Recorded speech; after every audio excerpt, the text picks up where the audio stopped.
கார்த்திகை தீபம் சரியில்ல. இன்னைக்கு என்ன நடக்க போகுதுன்னு பார்க்கலாம். வாங்க வீடியோக்குள்ள போலாம். எங்க பூவை இங்கே என் தலையில வச்சுடுங்கங்கிறாங்க. ஆமா, முதல்லயே பூ வச்சுட்டு வந்தீங்களா? அது எங்கேன்னு கேட்குறாங்க. இல்லைங்க, நான் வைக்கவே இல்லை, இப்போ தான் வாங்குறேன்னு சொல்றாங்க. அந்த பக்கமா ஒரு அம்மா ஃபோன் பேசிட்டு இருந்தவங்க பார்த்துடுறாங்க. தம்பி, அந்த பொண்ணு பூவை இங்கே கழட்டி வச்சிருச்சு பாருங்கங்கிறாங்க. எங்க இப்போ என்ன சொல்ல போறீங்கங்கிறாங்க. எங்க அந்த பூ வாடி போச்சு, இப்போ தான் ஃப்ரெஷ்ஷாக வாங்கிட்டோம்ல, இதை வச்சு விடுங்களேன் அப்படின்னு கேட்குறாங்க. தீபா சரி பரவாயில்ல வச்சு விடுங்க அப்படின்னு கேட்குறாங்க. கார்த்தியும் சரின்ட்டு பூ வச்சு விடுறாங்க. வச்சுட்டு ரெண்டு பேரும் கோயிலுக்குள்ள வந்து தீபம் போடுறாங்க. தீபா மனசார வேண்டிக்கிறாங்க. பந்தக்கல் ஊனும்போது அப்போ பூரா வந்தது அபசுக்கணும் எல்லாரும் நினைக்கிறாங்க. அங்கிருந்து ஐயர் தான் சொன்னாரு, கோயிலுக்கு போய் தீபம் போட சொன்னாங்க. அதே மாதிரி இப்போ வந்து நாங்கள் ரெண்டு பேரும் சேர்ந்து தீபம் போட்டு எங்கள் கல்யாணத்தில் எந்த பிரச்சனையும் வந்துடாமல் நீ தான் எங்களுக்கு அருள் புரியணும்னு வேண்டிக்கிறாங்க. கார்த்தியும் அம்மாவும் தீபாவும் ஆசைப்பட்ட மாதிரி எங்கள் கல்யாணத்தில் எந்த பிரச்சனையும் வந்துடாமல் நல்லபடியாக நடக்கணும்னு வேண்டிக்கிறாங்க. கார்த்தி ரெண்டு பேரும் சாமி கும்பிட்டு வெளியில் வரும்போது இன்ஸ்பெக்டர் சரவணன் கார்த்திக்கு ஃபோன் பண்ணுறாங்க. சொல்லுங்கள் சார்ங்கிறாங்க. அந்த போலீஸ் அம்மையாரோட ஃபோட்டோவை மறுபடியும் படம் வரைஞ்சு அனுப்பியிருக்காங்க. நான் செல்லுக்கு அனுப்பியிருக்கேன், அதை பாருங்கன்னு சொல்கிறாங்க சரவணன். சரி சார் பார்க்குறேன்னு சொல்லி கார்த்திக் பார்க்குறாங்க. கார்த்திக் அந்த ஃபோட்டோவை பார்த்ததும் இவன் ரம்யா ஃபேக்ட்ரியில் வேலை செஞ்சவனாச்சே, இவனை தானே அம்மா நேற்று வீட்டு வேலைக்காக கூட்டிகிட்டு வந்தாங்க. சரி இப்போ வீட்டில் இருக்கிறானான்னு தெரிஞ்சுக்கலான்னு சொல்லிட்டு ஆனந்துக்கு ஃபோன் பண்ணுறாங்க. ஆனந்த், நேற்று அம்மா ஒருத்தனை வீட்டுக்கு கூட்டிகிட்டு வந்தாங்களா, அவன் வீட்டில் இருக்கானான்னு பாருங்கிறாங்க.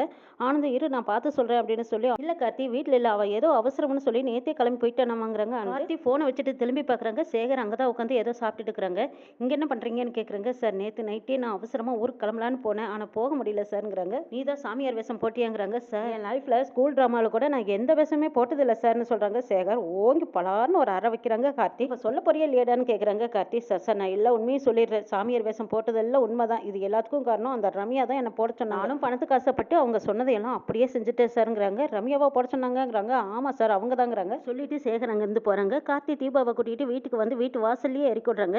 என்னங்க கோயிலேருந்து கிளம்பி வரும்போதே ஒரு மாதிரியே இருந்தீங்களே, என்னாச்சுங்க, ஏதாவது பிரச்சனையான்னு கேட்குறாங்க. தீபா அதெல்லாம் ஒன்றும் இல்லை, நீங்கள் வீட்டுக்குள்ளே போங்க, நான் வரேன், எனக்கு ஒரு சின்ன வேலை இருக்கு, முடிச்சுட்டு வரேங்கிறாங்க. ரம்யாவோட அப்பா கார்த்திகிட்ட பேசுகிறேன்னு ஃபோன் பண்ணி வர சொல்லிட்டு அதுக்கப்புறமா பேச்சை மாற்றிக்கிட்டாங்க. கார்த்திகேயன் ஒரு ஃப்ரெண்டுக்கு ஃபோன் பண்ணுறதுக்கு பதிலாக உங்களுக்கு பண்ணிட்டேன் சாரிப்பான்னு சொல்லி மாற்றிட்டாங்க. கார்த்தி திரும்பவும் விஸ்வநாதனுக்கு ஃபோன் பண்ணுறாங்க. இந்த தம்பி எதுக்கோ ஃபோன் பண்ணுறாரு, சரி நம்ம எடுக்காமல் விட்டுறலாம், எடுத்தால் பிரச்சனை தான் நினச்சி எடுக்காமல் விடுறாங்க.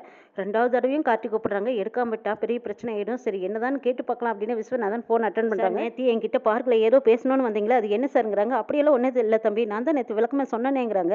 அதெல்லாம் இல்லை சார், நீங்கள் ஏதோ என்கிட்ட சொல்ல வந்துட்டு அப்படியே மறைச்சிட்டீங்க. எல்லா பிரச்சனைக்கும் காரணம் உங்கள் பொண்ணு ரம்யா தான் சார், நான் உங்களை பார்த்தாகணுங்கிறாங்க. இல்லை தம்பி நீங்கள் எங்கே இருக்கீங்கன்னு சொல்லுங்கள், நான் அங்கே வந்து பார்க்குறேங்கிறாங்க விஸ்வநாதன். அதெல்லாம் ஒன்றும் வேண்டாம் சார், உங்கள் பொண்ணு என் ஒய்ஃபுக்கு பெரிய துரோகம் பண்ணியிருக்காங்கன்னு சொல்கிறாங்க.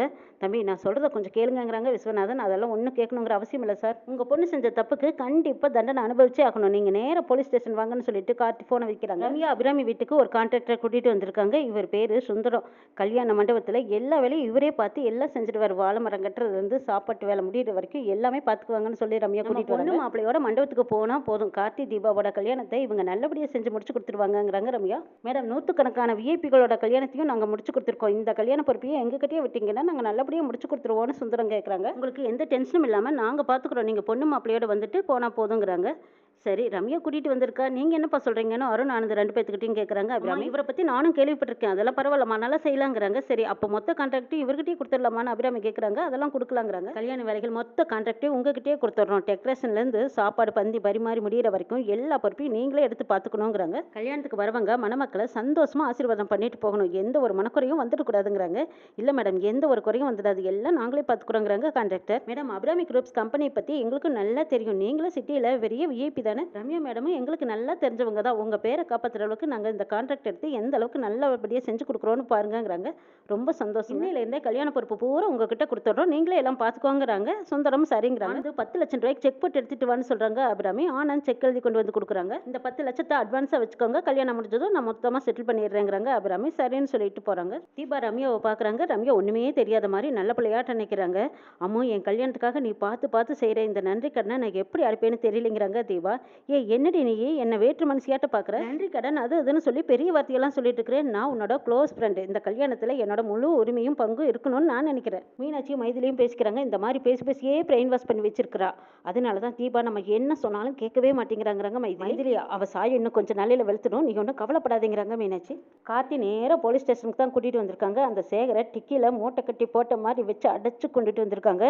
ஸ்டேஷனுக்கு வந்ததும் இறங்குடாங்கிறாங்க. சார் சார் என்ன எதுக்கு இங்கே கூட்டிகிட்டு வந்தீங்க சார், செய்ய சொன்னது எல்லாமே அந்த ரம்யா மேடம் தான் சார், என் பேரில் எந்த தப்பும் இல்லைன்னு சொல்கிறாங்க. சார் ரம்யா சொன்னான்னா உனக்கு புத்தி எங்கடா போச்சுங்கிறாங்க. சார் சார் நான் பணத்துக்கு ஆசைப்பட்டு ஏதோ செஞ்சுட்டேன் சார், எல்லாம் என் தப்பு தான், இருந்தாலும் நான் அவங்க சொல்லி தான் செஞ்சேங்கிறாங்க. சேகர் சார் சார் என்னை விட்டுருங்கன்னு கெஞ்சுறாங்க. சேகர் ஏண்டா உன்னை விடுறதுக்கு தான் நான் கூட்டிகிட்டு வந்தேன்னா உள்ளே போட அப்படின்னு ஒரு அதட்டி மிரட்டுறாங்க. உள்ளே போகிறாரு சேகர். சேகரை உள்ள கூட்டிட்டு போனதுமே சரவணன்கிட்ட எல்லா உண்மையும் சொல்லிடுறாங்க. இவனை போலி சாமியார் வேஷம் போட வச்சதே ரம்யா தானுங்கிறாங்க. ரம்யாவான்னு ஆச்சரியப்படுறாங்க சரவணன். என்ன கார்த்தி, என்னால் இதெல்லாம் நம்பவே முடியலையே, உங்க ஒய்ஃபோட க்ளோஸ் ஃப்ரெண்டாச்சு அந்த ரம்யா அப்படிங்கிறாங்க சரவணன். ஆமா, அவ ஃப்ரெண்டு தான். இன்ஸ்பெக்டர் என்ன நடந்ததுன்னு சேகர்கிட்ட விசாரிக்கிறாங்க. சேகர் ரம்யா ஆரம்பத்தில் வந்து முத பார்த்தது, எப்படியெல்லாம் நடிக்கணும்னு சொல்லி கொடுத்தது, எங்கெங்கெல்லாம் போய் தீபாவையும் கூட்டிட்டு போய் நடிச்சது, இது எல்லாமே சொல்லிட்டு இருக்காங்க. அடப்பாவி, போலி சாமியார் வேஷம் போட்டு என்னெல்லாம் வேலை பார்த்துருக்கிற உனையெல்லாம் சும்மாவே விடக்கூடாதுடா, முட்டிக்கு முட்டி தட்டி உள்ள தள்ளணும். இவன் பேர்லயே மட்டும் ஆக்ஷன் எடுத்தா பத்தாது, ரம்யா பேர்லயும் ஆக்ஷன் எடுக்கணுங்கிறாங்க. கண்டிப்பா கத்திக்கிறாங்க சரவணன். அந்த நேரம் ரம்யாவோட அப்பா உள்ள வராங்க. தம்பி, உங்ககிட்ட கொஞ்சம் பேசணுங்கிறாங்க விஸ்வநாதன். சார், நான் உங்ககிட்ட பேசுறதுக்கு எதுவுமே இல்லை, தப்பு செய்யறவன் மட்டும் குற்றவாளி இல்லை, அவனை தூண்டுறவங்களும் குற்றவாளி தான். உங்ககிட்ட போன்லயே எல்லா விவரம் சொல்லிட்டு, உங்க பொண்ணு தப்பு செய்யறாங்கன்னு தெரிஞ்சிருந்தோம், நீங்க அதை என்கிட்டயும் சொல்லல, போலீஸ்கிட்டையும் சொல்லல. அதை பத்தி தான் நான் உங்ககிட்ட பேசணும். தனியா வாங்க தம்பி, ஒரு 5 நிமிஷம் தான் வாங்கன்னு கூப்பிடுறாங்க விஸ்வநாதன். சொல்ல வந்த விஷயத்த சொல்லிடுறேன், அதுக்கப்புறம் நீங்க என்ன முடிவு எடுத்தாலும் சரி, வாங்க தம்பின்னு கூட்டிட்டு போறாங்க.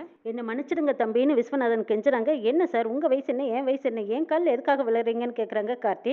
ஒரு தப்பான பண்ண பெத்துட்டேன், அவன் நடவடிக்கை எல்லாம் சரியில்லை தான், அவ உங்களை வெறித்தனமா காதலிக்கிறா தம்பி. சின்ன வயசுல இருந்தே ஒரு பொருள் அடையணும்னு நினைச்சா அடைஞ்சே தீர்வா தம்பி, அப்படி இல்லைனாலும் அழிச்சிடுவா தம்பி. நீங்க போலீஸ்ல புடிச்சு கொடுக்கணும்னு நினைச்சீங்கனாலும் ஒண்ணு அவளுக்கு அவளே சுட்டு செத்துடுவா, இல்லைன்னா தீபாவை கொண்டு. ரெண்டுல எது நடந்தாலும் பெரிய இழப்பு தான். அதனால பார்க்கல, இதெல்லாம் நினைச்சு பார்த்துட்டு தான் நடந்தது எல்லாம் உங்ககிட்ட சொல்லாம மறைச்சிட்டேங்கிறாங்க விஸ்வநாதன். என்ன சார், இப்படி எல்லாம் நீங்க சொன்னீங்கன்னா நான் உங்க பொண்ணு மேல ஆக்ஷன் எடுக்க மாட்டேன்னு நினைச்சு தான் சொன்னீங்களான்னு கேக்குறாங்க கார்த்தி. அப்படி இல்ல தம்பி, நினைச்சது கிடைக்கலன்னா அது பெரிய விபரீதத்துல தான் போய் முடியும். முன்னாடி நடக்கிறத நினைச்சு வருத்தப்படுறத விட இப்ப கொஞ்சம் யோசிங்க தம்பி. என் பொண்ணு தப்பே செஞ்சிருந்தாலும் சுத்தி இருக்கிற நாமளும் ஏதோ ஒரு காரணமா இருந்திருக்கும். சார், எதை வச்சு இப்படி சொல்றீங்கன்னு கார்த்தி கேக்குறாங்க.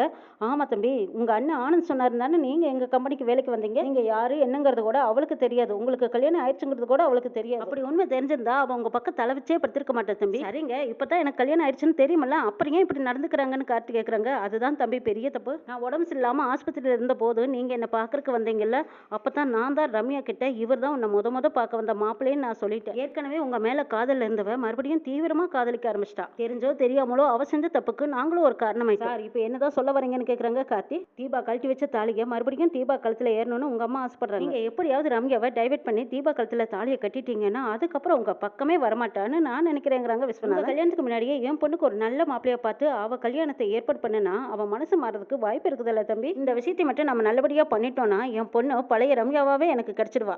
என் மனசுக்கு சரியான படுறத நான் சொல்லிட்டேன். நீங்க இனிமே எந்த ஒரு முடிவு எடுத்தாலும் அதுக்கு நான் கட்டுப்படுறேன் தம்பி. நல்ல முடிவை எடுங்க தம்பின்னு கையெடுத்து கும்பிட்டு கெஞ்சி கேட்குறாங்க விஸ்வநாதன். கார்த்தி மனசலகி பார்த்து சரி வாங்க போலாம் அப்படின்னு கூட்டிட்டு கார்த்தி இன்ஸ்பெக்டர் சரவணன் கிட்ட போய் பேசுறாங்க. பேசுனதுக்கு அப்புறமா கார்த்தி, நீங்க எடுத்த முடிவு சரிதான். உங்க கல்யாணம் நல்லபடியா நடந்து முடிஞ்சதுன்னா ரம்யாவை பொறுத்த வரைக்கும் நாம தோத்து போயிட்டோம்னு அவங்கள ஒதுங்கிக்குவாங்க. அதே நேரத்துல உங்களுக்கு எல்லா உண்மையும் தெரியும்னு நீங்க காட்டிக்காதீங்க. அப்படி ஒரு வேலை தெரிஞ்சிட்டுதுன்னா ரொம்ப மோசமா ரியாக்ட் பண்ண ஆரம்பிச்சிருவாங்க. அதனால எதையும் காட்டிக்காதீங்கன்னு இன்ஸ்பெக்டர் சொல்லிடுறாங்க. சேகர வெளியில விட சொல்றாங்க. டே, நான் கூப்பிட்டு அதெல்லாம் என்கொயரிக்கு வந்தாகணும்டா, ஒரு விட்டு வெளியில எங்கேயும் போயிடக்கூடாதுங்கிறாங்க. சரி சார், நான் எங்கேயும் போக மாட்டேங்கிறாங்க. அது மட்டும் இல்லடா கார்த்தி, நாங்க எல்லாரும் பேசிக்கிட்டு இருந்ததை எங்கேயாவது ரம்யா கிட்ட சொல்லி வச்ச, அதுக்கப்புறம் மொத்த கேஸையும் தூக்கி உன் பேர்ல போட்டுருவேன், ஜென்மத்துக்கும் நீ வெளியிலேயே வர முடியாதுங்கிறாங்க. இதை பத்தி யாருக்கிட்டையும் மூச்சு விட மாட்டேன் சார்ங்கிறாங்க. சரி போ அப்படின்னு சொல்றாங்க. ஒட்டம் பிடிச்சிடுறாங்க சேகர். சார், உங்களுக்காக உங்க பொண்ணு பேர்ல எந்த ஒரு ஆக்ஷனும் எடுக்க மாட்டோம், ஆனா நம்ம இங்க பேசுனது எதுவும் உங்க பொண்ணுக்கு தெரிய வேண்டாம், உங்களுக்காகத்தான் நான் இது செய்யறேங்கிறாங்க கார்த்தி. ரொம்ப நன்றி தம்பிங்கிறாங்க விஸ்வநாதன்.